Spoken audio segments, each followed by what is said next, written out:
Good afternoon, everyone. Bit technical, which one to press? The big green one.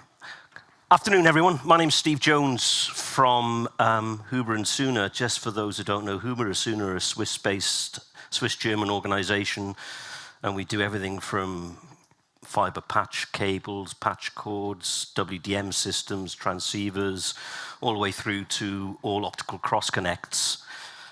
So a wide portfolio, but we don't do these things. The green button, yeah? So going back to optics, because I know much of the room has, you missed out on your optics conferences, so just going back on some things on 400 gig and DWDM. So you've seen similar presentations already once or twice today about 400 gig transceivers, and the answer is there's lots of them. I was at a DKNOG12 talk just before Easter where Lynx presented that they're now offering 400 gig on the client side.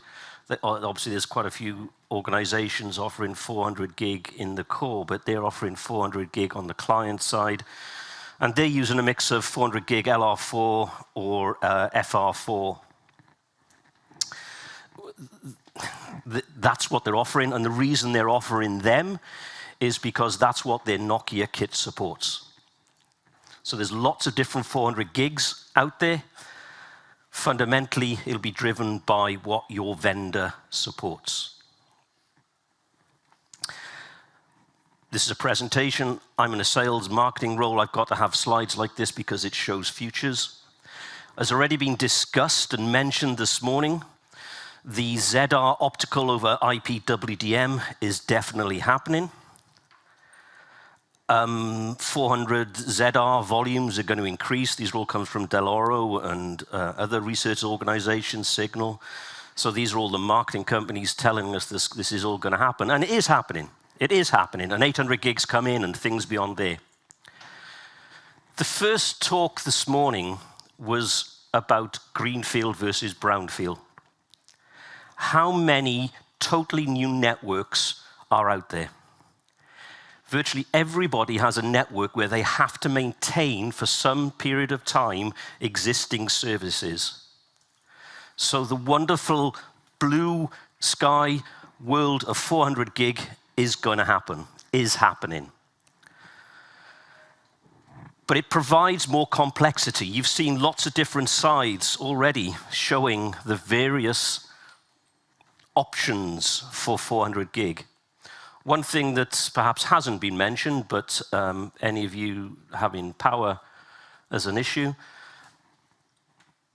increased power, therefore heat, is an option.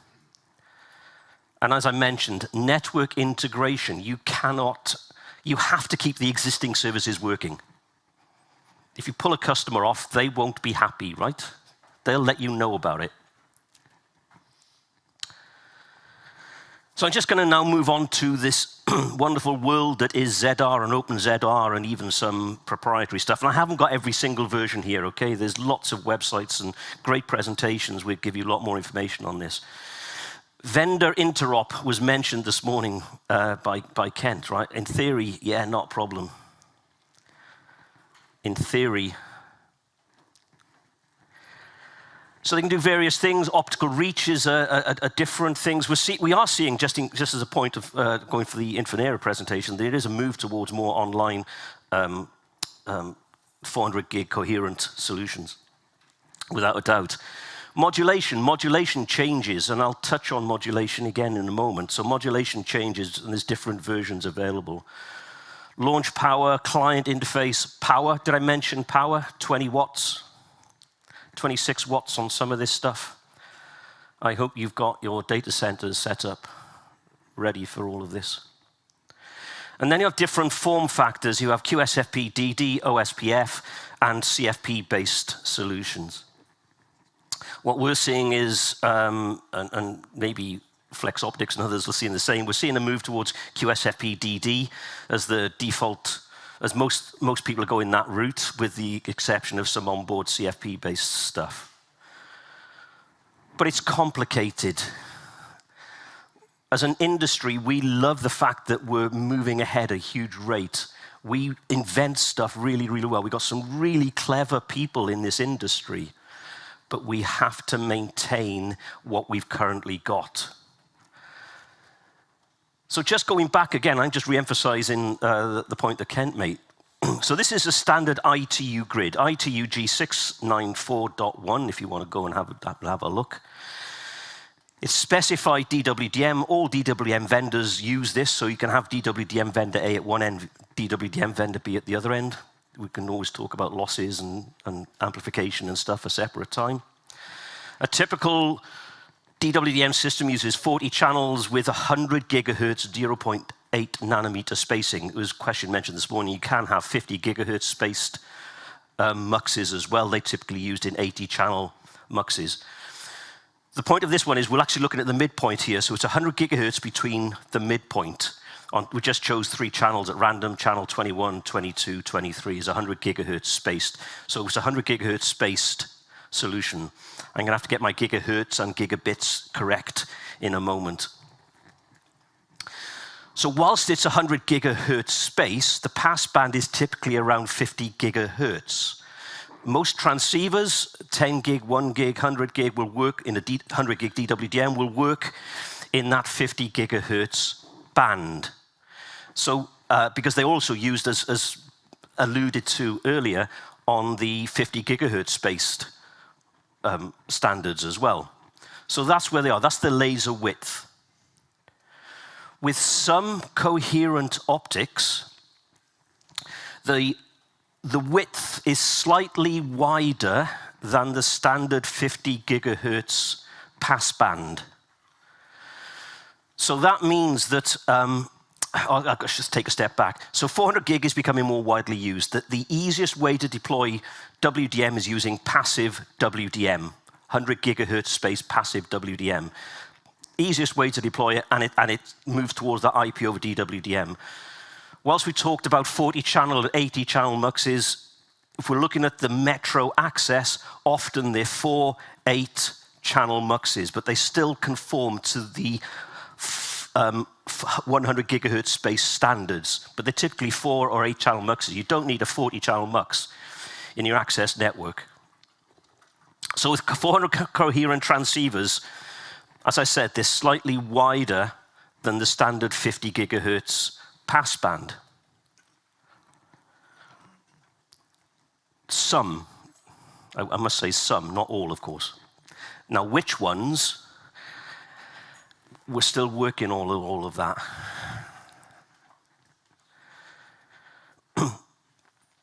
So for some 400 gigahertz coherent optics, you might need a 75 gigahertz passband within your 100 gigahertz DWDM grid. We okay with that gigahertz and bit?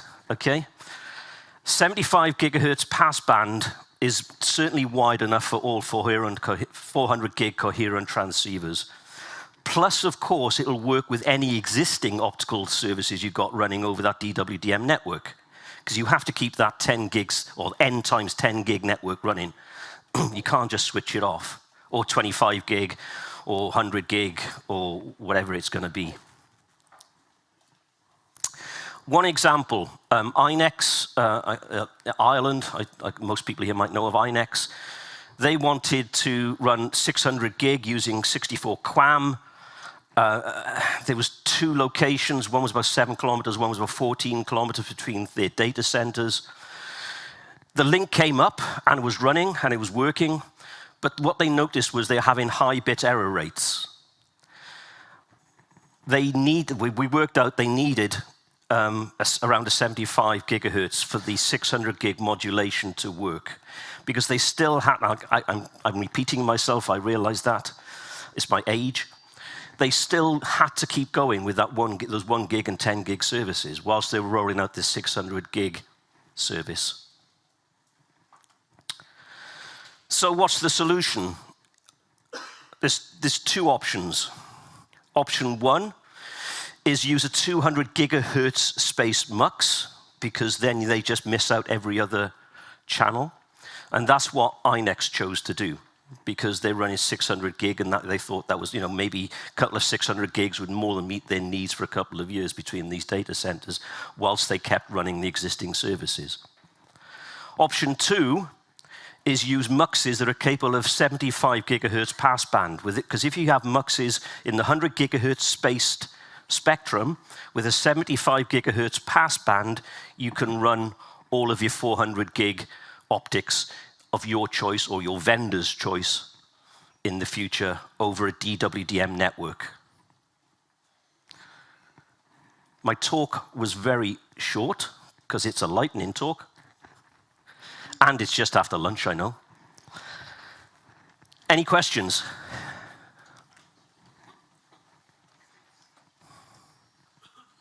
Before we head into questions, I just want to remind the next speaker to go and get his microphone on. Perfect. Sir.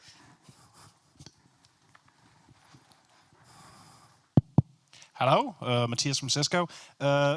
Thank you for a very interesting and fascinating talk. I myself don't work a lot with optics in my day-to-day life, so I don't know the history of this field that well. I'd be quite interested in how did we end up in this situation where the passband for coherent laser optics is slightly wider than 50? Is it down to standards being defined by people who weren't talking to the right people? Are we dealing with physical limitations that necessitate you simply cannot go to 50? Is it something that's here to stay now the standards is written, or are we hoping for a bright future where we can actually get into the 50 hertz passband? Sorry, that's actually a lot of questions. It's just a lot of questions. But it's a very interesting talk, I'm sorry. The answer is, it depends.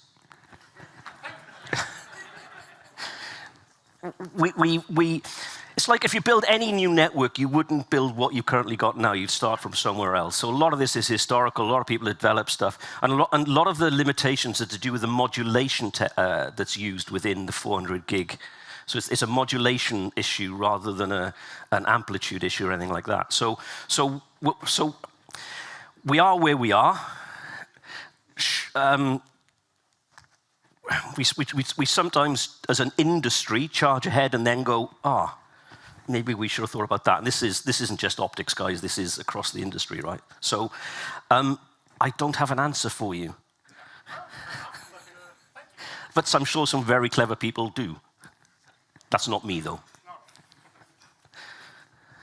If you suddenly find yourself clever, I'm sure you can find Matthias at the social tonight. We have one more down there.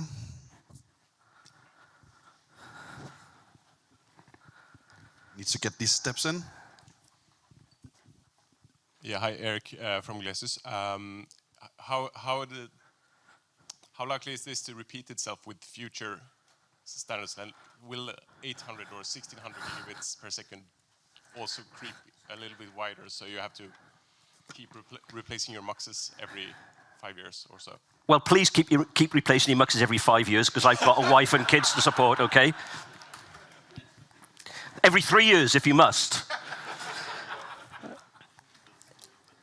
I think it depends on modulation. A lot of it's down to modulation that's used. I don't know the answer to that, I'm afraid. We are pushing the envelope on some of this stuff. There's some really, really clever stuff going on. And it's not, please don't take away saying that what's been done so far is wrong. It's not. It's just where we are. And there are solutions that are easily deployable to overcome this little bump in the road. We're just making you aware that there's a bump in the road. It's not wrong. It's where we are.